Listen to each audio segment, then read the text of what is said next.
আসসালামু আলাইকুম রহমতুল্লাহ বরকাতুহু আলহামদুলিল্লাহ ওয়াসসালাতু ওয়াসসালামু আলা রাসূলিল্লাহ ওয়া আলা আলিহি ওয়া সাহবিহি আজমাইন ওয়া মান তাবি'আহুম বিইহসান ইলা ইয়াউমিদ্দিন আম্মা বা'দ।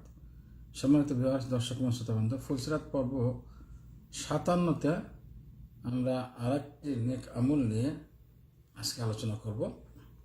যে আমলটার জন্য অবশ্যই হজে আসতে হবে, আর যারা হজ করেনি তাদেরকে অনুরোধ করবো হজের নিয়ত করুন। ইনশাআল্লাহ আল্লাহ তাআলা আপনার নিয়ত পুরো করবেন।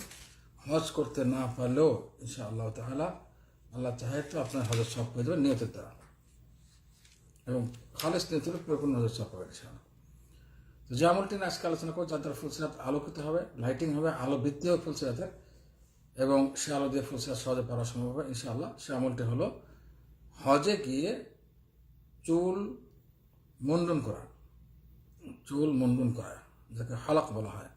হজে গিয়ে চুল মুন্ডন করা, একেবারে মহিলারা তো চুল আগা কাটবে ইনশাআল্লাহ, এবং পুরুষদের জন্য বলছি এটা চুল যদি মুন্ডন করে তাহলে এই ফজিলত হবে। কিয়ামতের দিন এইটা তার জন্য নূর হবে, আলোকিত হবে, এবং কিয়ামতের রাতে তাকে নূর সে পাবে, সে নূর দিয়ে ইনশাআল্লাহ সহজে ফুলসিরাত পার দিতে পারবে বিইজনিল্লাহ তাআলা। এই ব্যাপারে দুটো হাদিস আমরা নিচ্ছি। একটি ইবনে ওমর রাদিয়াল্লাহু তাআলা আনহুর হাদিস, যে হাদিসটি শেখ আলবানী হাসান বলেছেন গ্রহণযোগ্য, সহিহ তারগীব 1155 নম্বর হাদিস।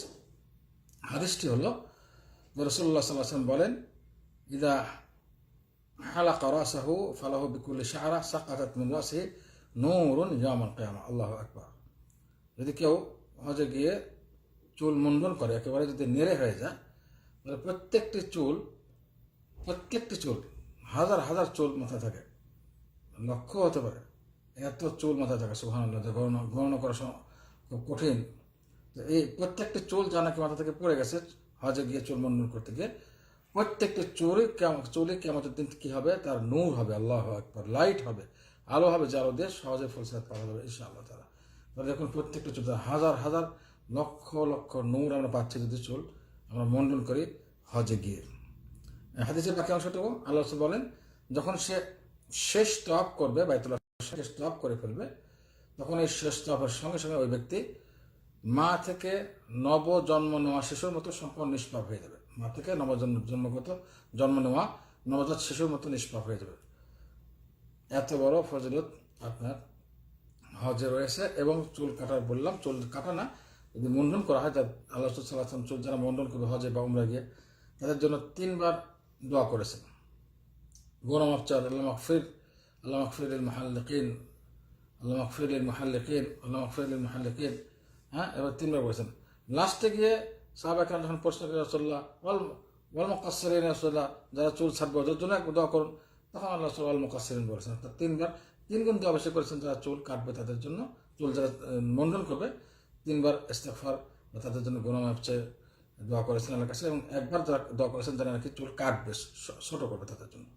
যাক, চুল মুন্ডন করা এই ফজিলত হজে গিয়ে আল্লাহ আমাদের এই তৌফিক দান করুন। আরেকটা হাদিস আমরা নিচ্ছি, উবাদা ইবনে সামিত রাদিয়াল্লাহু তাআলা হাদিস, একজন সাহাবী বর্ণনা করেছেন একই ধরনের অর্থ।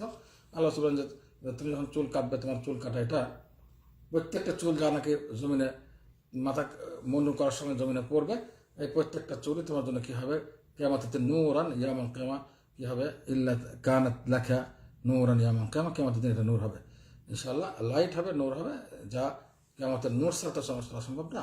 এই লাইট দিয়ে এবং এই নূর দিয়ে ইনশাআল্লাহ এই একাধিক হাজার হাজার লক্ষ লক্ষ নূর দিয়ে ইনশাআল্লাহ সহজেই ফুলসিরাত পাওয়া দেওয়া সম্ভব ইনশাআল্লাহ তাআলা।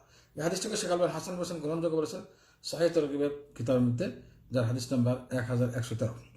আল্লাহ তাআলা আমাদের সবাইকে এই সঠিক হাদিসগুলো আমল করতে তৌফিক দান করুন। আল্লাহ তাআলা আমাদের সবাইকে কিয়ামতের মাঠে নূর দান করুন, যে নূর দিয়ে সহজে নিরাপদে ফুলসিরাত পাওয়া দেওয়া সম্ভব আল্লাহ তাআলার মেহরবানিতে।